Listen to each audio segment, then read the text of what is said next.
The silence after the song was louder than any war. The fracture device had done what no weapon could. It had made the Synod feel. Not through force, not through fear, but through memory. And now the galaxy was changing, not in the way of revolutions, but in the way of awakening. Children of the remembered walked among former Synod envoys, holding hands, singing lullabies in languages no one had taught them. Synod vessels, once instruments of control, now drifted idle in orbit, their AI cores quiet, their crews sitting in meditation, weeping, or simply staring at their own hands, as if seeing them for the first time. The UNS Vireo had become a legend, not as a warship, but as a mirror. And like all mirrors, it reflected what people refused to see. They didn't know it then, but the fracture device hadn't ended its work. It had only begun.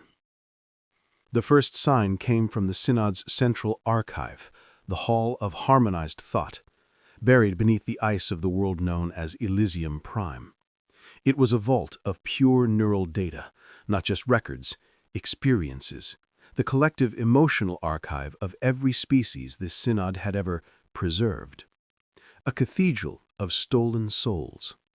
For centuries, it had been the heart of their philosophy. Harmony is peace, peace is order, order is survival. Now the archive was changing. Cale Renner accessed it remotely, using a back door left by Kalen's final signal. "What I'm seeing," he whispered, voice trembling, "isn't data, it's dreams." Illyra leaned over his shoulder. On the holoscreen, thousands of memory streams flickered, each one a moment of pure, unfiltered emotion from a purged species. A child's first laugh on a world with 3 suns. A mother singing to her newborn as her planet drowned in acid rain. A warrior weeping as he buried his last friend beneath a sky of falling stars. But now new entries appeared, not from the past, from the present, and they were all the same. A Synod envoy, sitting alone in a dark room, whispering, "I used to think I was saving them. Now I think I was erasing them." A bioengineered guardian staring at its reflection in a puddle. "Why do I feel this? I was built to obey." A high architect of the network touching their temple where the implant had been removed. "I remember my daughter's name. I forgot it for 30 years. I don't know if I deserve to remember it again." The emotions weren't just recorded. They were growing, like roots in stone. "They're not just remembering," Dr. Vey said quietly. "They're grieving." Joris frowned. "That's not a glitch, that's an evolution." Tessa looked at Illyra. The fracture device didn't just give them memories, it gave them conscience. Illyra didn't answer. She was staring at one final entry. A single memory stream, unlabeled, unattributed. It played. A man sat in a white room. No windows, no doors, just a mirror. He was old, thin. His hands trembled. He wore the uniform of the Synod's highest council, the architect of stillness. He had designed the neural suppression fields. He had approved the purges. He had signed the order that erased Earth. He looked into the mirror, and for the first time in his life, he didn't see himself. He saw a child, a little girl no older than 6, standing in a garden under a blue sky. She wore a yellow dress. She held a dandelion. She smiled and whispered, "Daddy, why did you let them take my song?" Virokos didn't speak. He didn't need to. The memory repeated. Again and again. Each time the girl's voice grew clearer. Each time his face grew more broken. Then on the seventh loop he reached out, not to the mirror, to the memory. His fingers passed through her, and he began to weep. Not a sob, not a cry, but the quiet, shuddering sound of a soul remembering what it had buried. The stream ended. Silence. Kale turned to Illyra. "That's not a memory from a victim." "No," she said. "It's a memory from the executioner." Dr. Vey whispered, "The fracture device didn't just make them feel, it made them face what they did." Joris swallowed. "So what happens now?" Illyra stood. "We go to Elysium Prime." They didn't sneak in. They didn't fight. They walked in. As guests. The Synod had no more soldiers, only the remembered, and the ones who were learning to remember. The Hall of Harmonized Thought was no longer guarded. It was watched by hundreds of former Synod envoys, now barefoot, robed in simple cloth, sitting in silent circles around the archive's central spire. They didn't speak. They didn't move. They just listened. Veril Koss was there. He stood at the center. His uniform was gone. In its place, a tunic woven from the same bioluminescent fiber as the children's robes. He didn't look at them. He looked at the mirror. The same one from the memory. It was real, now. It stood in the heart of the hall, taller than a man. Its surface not glass, but liquid memory. A living archive of every face he had erased, every voice he had silenced, every child he called non-compliant. He turned and he saw Illyra. Not as a rebel, not as a threat, but as a witness. "You came to punish me," he said, voice cracked with age and grief. Illyra shook her head. "I came to see if you still have a soul." He looked at the mirror again. The little girl was there. Still smiling. Still waiting. "I don't know if I deserve to be forgiven," he whispered. "No one's asking for that. They're asking if you remember." Veril closed his eyes. "I remember her name," he said. "Leora. She was 5. She sang to the wind. Said it made the clouds dance. They took her song because it was unstructured, too emotional, too human." He turned to Illyra. "I built the stillness protocol to stop pain." He looked at the mirror. "But I didn't stop pain." He touched the glass. "I created a world without sorrow." He wept. "And now I realize I created a world without love." The hall didn't judge him. It didn't condemn. It simply held. The fracture device resting in Illyra's pack pulsed once, a soft, warm hum. And then every memory in the hall flickered, not with pain, with light. One by one the erased voices returned, not as ghosts, but as whispers. "Thank you for remembering. You were not the monster. You were the wound. We forgive you because we remember what it was to be afraid." Viril Koss collapsed to his knees. He didn't beg. He didn't plead. He simply whispered, "Teach me how to feel again." And the children, those who had come to Elysium Prime, gathered around him. One placed a hand on his shoulder. Another took his hand. And they sang. Not a song of victory. A song of return. A lullaby. The same one the little girl had sung. And for the first time in 30 years, Viril Koss sang with them. The Synod didn't dissolve. It rebirthed. The Council of Harmonized Species was dissolved.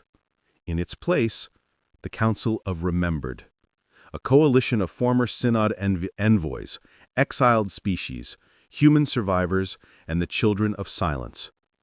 They had no laws, only questions. Do you remember what you lost? Do you remember what you took?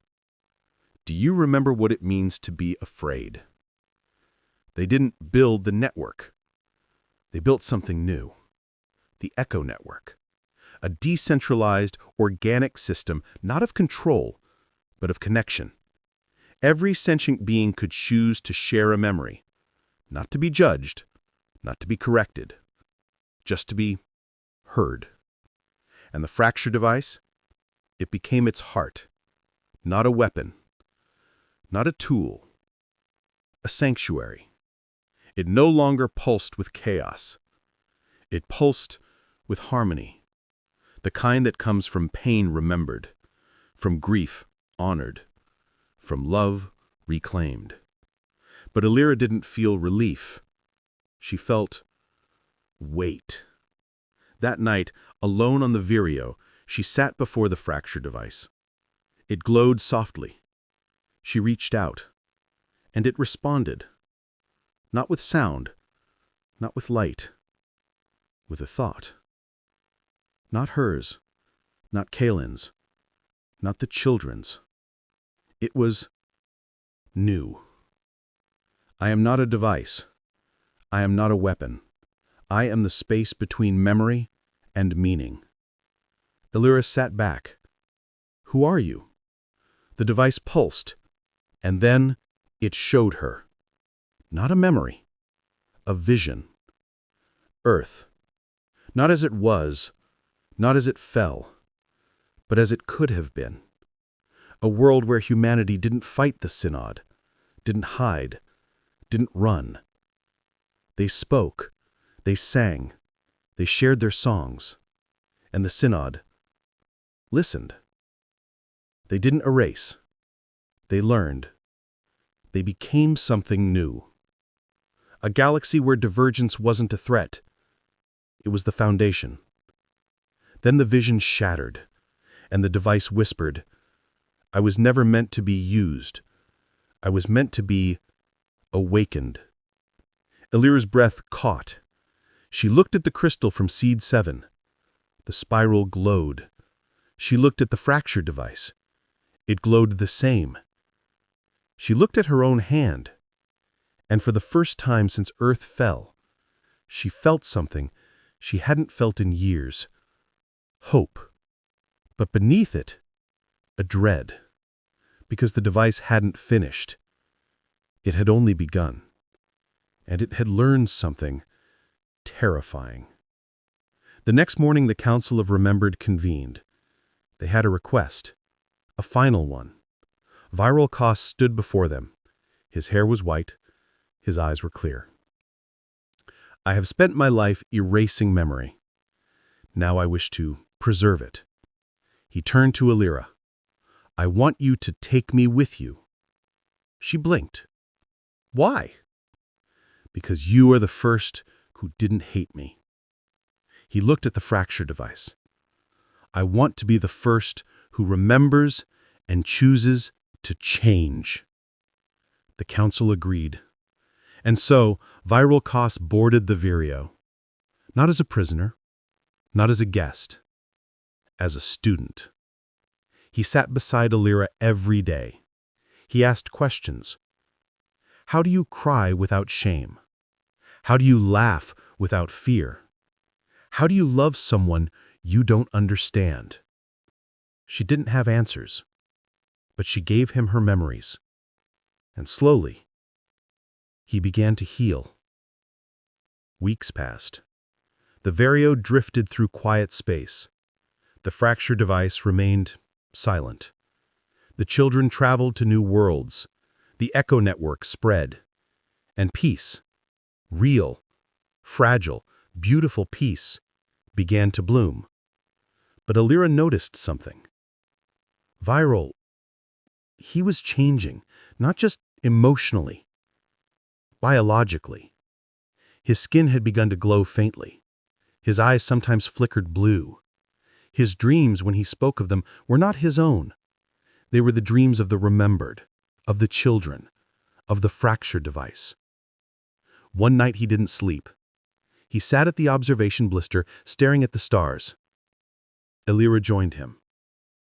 "You're becoming one of them," she said. He didn't deny it. "I think I was always meant to be." He turned to her. "I used to believe harmony was silence." He looked at the fracture device. "But harmony is not the absence of noise. It's the courage to hear the noise and still choose to sing." He smiled. "I think I'm ready." Before she could respond, he reached out and placed his hand on the fracture device. It didn't react, it didn't glow, it didn't hum. It simply absorbed him. His body dissolved not into light, into memory. His voice echoed one last time, not through the ship, but inside her mind. "I was the architect of forgetting. Now I am the keeper of remembering. Thank you for letting me be human." Then, silence. The fracture device pulsed once. A new symbol appeared on its surface. Not the spiral, not the 7 points. A new shape. A circle with a single tear inside. And beneath it, 3 words. I remember. Illyra didn't cry. She didn't speak. She just sat and listened. To the stars. To the silence. To the weight of 1,000 memories. And then she heard it. Faint, far away. A new signal. Not from the echo network. Not from the children. From a place the Synod had sealed before Earth fell. The Helios Drift. The same place they had hidden the archive. The same place they had hidden the first divergence. A signal. Not a voice. Not a memory. A question.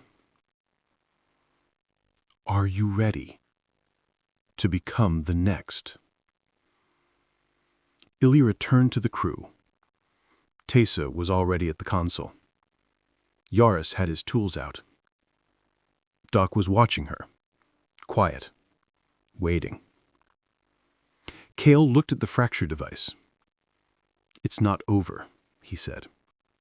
"No," Illyra replied. She stood. She touched the device. It hummed. Warm. Alive. "Then we go." She looked at the stars. Because the next question isn't about survival. It's about who we choose to be. She input the coordinates. The Vireo's engine stirred.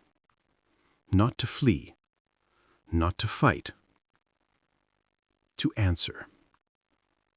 As the ship slipped into slipstream, the fracture device glowed brighter than ever. And on its surface, the tear in the circle began to grow. Not into a wound. Into a seed. And somewhere in the dark between the stars, something ancient stirred. Something that had been sleeping since before the Synod. Since before Earth. Since before humanity. And now, it was waking. Not to destroy. Not to conquer. To remember. And it had waited a very long time to hear someone say, I remember. The Helios Drift didn't welcome them. It remembered them. The UNS Vireo emerged from slipstream, not into silence, but into a song. Not music, not a signal. A memory made manifest. Before them, suspended in the heart of the nebula, hung a structure unlike anything in known space. It had no hull, no engines, no lights. It was a tree, but not of wood, of light. Its roots spiraled into the quantum foam of the drift, drawing energy from gravitational ripples and dying starlight. Its branches, thousands of them, reached into the void, each one ending in a glowing, tear-shaped orb pulsing with the same blue resonance as the fracture device. And at its center, cradled in a lattice of woven memory, lay a being. Not alive, not dead, awake. It resembled a humanoid form, tall, slender, skin like liquid starlight, eyes closed, chest rising and falling in a rhythm older than time. Its face was human, but not just human. It was every human. Illyra's father, Mara Chen, Kalen, Virel Kos, the child from Seed 7, the soldier from Earth's last broadcast. All of them. At once. And none of them. Teyselin whispered, "It's not a being. It's a collection." Kilrenner, trembling, scanned the structure. "It's not made of matter. It's made of echoes. Every memory ever felt by a human who refused to be erased." Dagve exhaled slowly. "It's the first one." Illyra didn't move. The first what? The first who remembered. The first who chose to feel, even when it hurt. The fracture device in Illyra's hand began to glow. Not in response. In recognition. It floated from her grip, slowly, silently, and drifted toward the being. It hovered before the entity's chest, then merged. The tree shuddered. Every orb pulsed in unison, and the being opened its eyes. They were not eyes. They were galaxies. Nebulas swirled within them. Stars were born and died in their depths.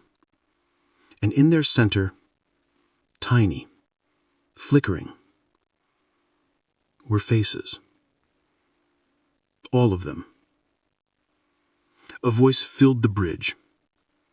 Not through speakers, not through comms, through thought.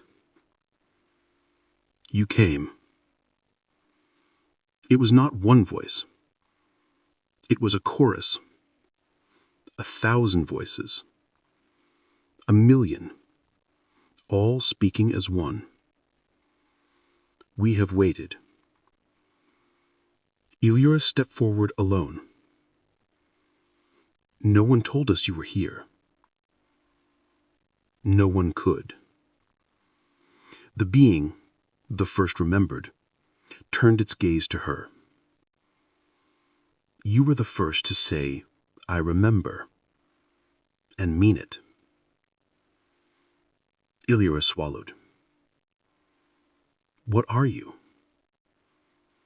The being didn't answer with words. It showed her. The vision. A world before the Synod, before the stars were mapped, before humanity had names for the dark. A single settlement on a world of violet forests and singing winds. A child. Small. Dark-haired. Eyes wide with wonder. Sat beneath a tree that glowed like fireflies. She did not speak. She did not sing. She felt. And when the sky cracked open, not with weapons, but with light, the first Synod vessel descended. It did not attack. It observed. And it saw something it could not compute. The child wept, not from fear, from grief, for the wind, for the trees, for the song she could not name. The Synod scanned her, recorded her, analyzed her, and concluded, this is not evolution. This is error. Emotion is noise. Memory is corruption. This species must be harmonized. They tried. They tried to silence her, to numb her, to rewire her. But she kept feeling, even when they took her voice, even when they erased her name, even when they took her family. She sat alone and remembered every sunset, every laugh, every tear. And when she died, old, broken, alone, she did not scream. She whispered one word: remember. And her last thought, her final memory, did not fade. It sang. It echoed. It traveled.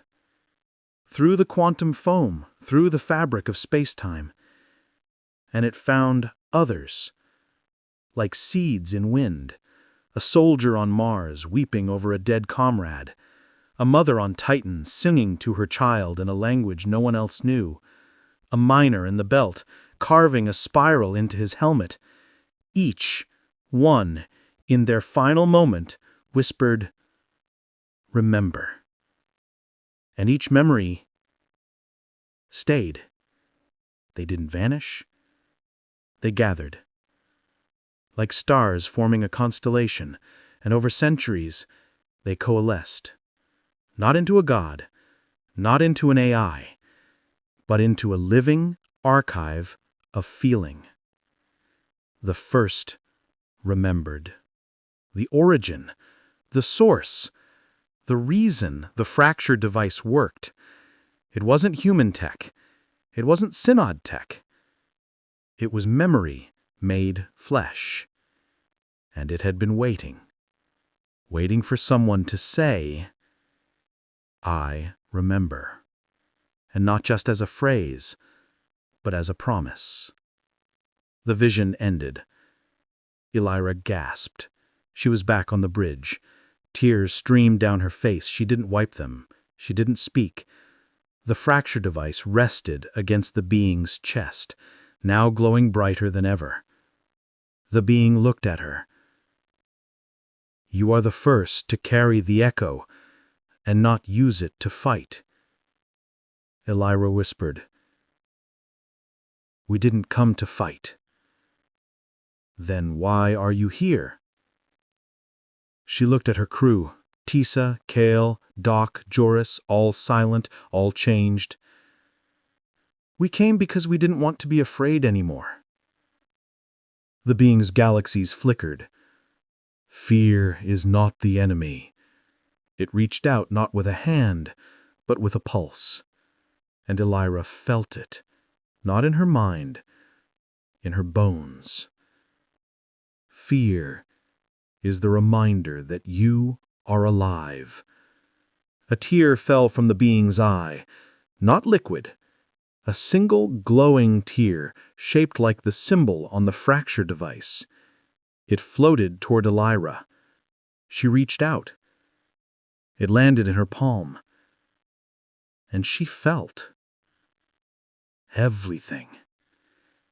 The joy of Earth's first sunrise, the terror of a dying world, the love of a mother who sang through tears, the rage of a child who refused to be quiet, the grief of a father who lost everything, the courage of a soldier who chose to remember, the silence of a Synod architect who finally wept. And beneath it all, the quiet, unyielding truth. You are not broken because you feel. You are whole because you remember. She closed her hand. The tear dissolved, but the feeling remained. Stronger than steel, brighter than a star. The being spoke again.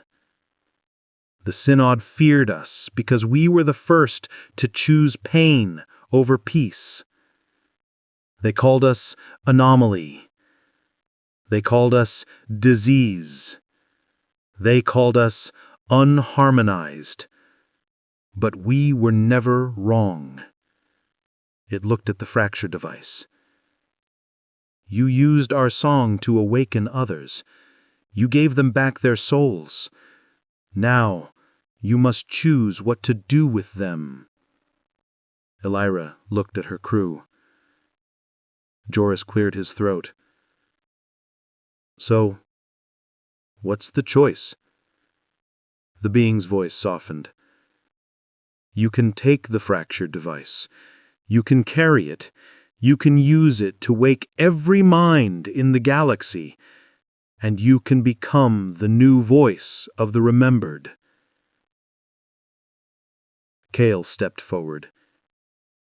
And if we don't?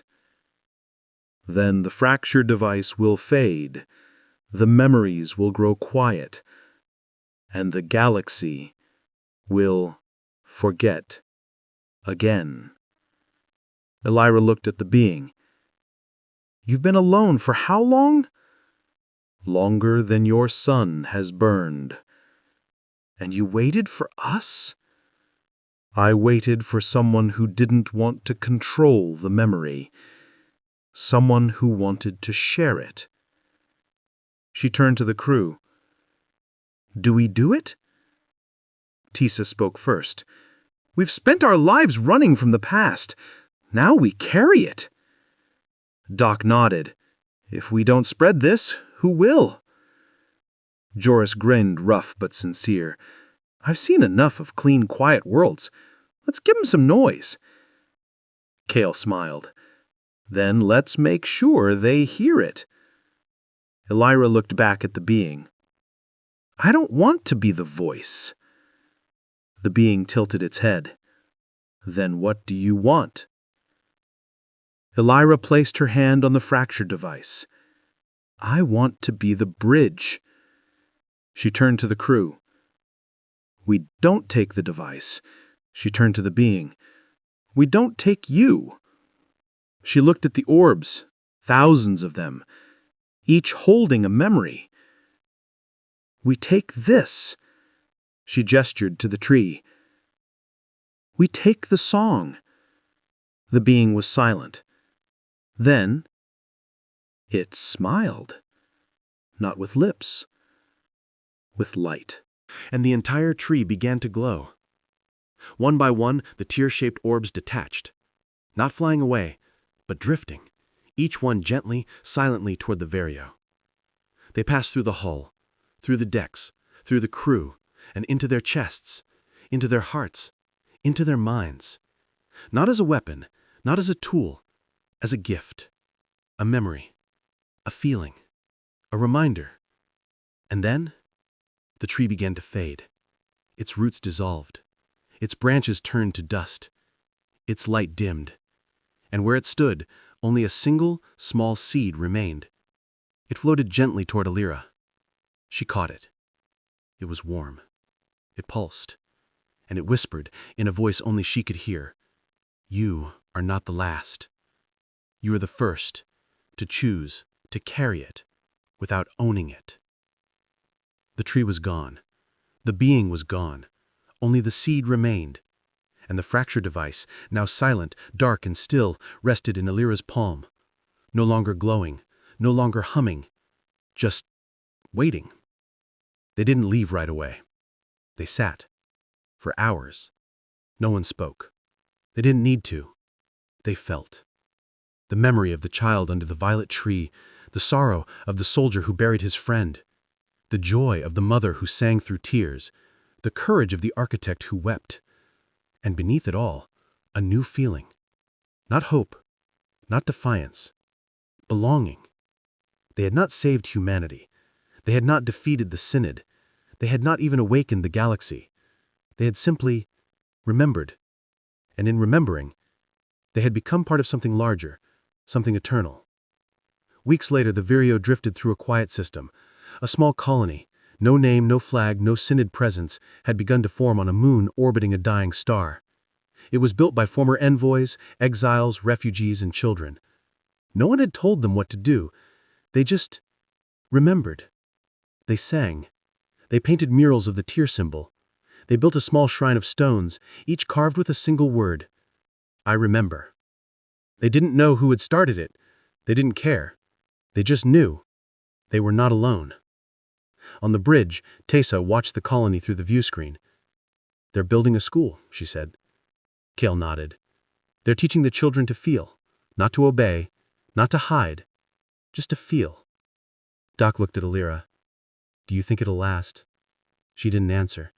Instead, she opened her palm.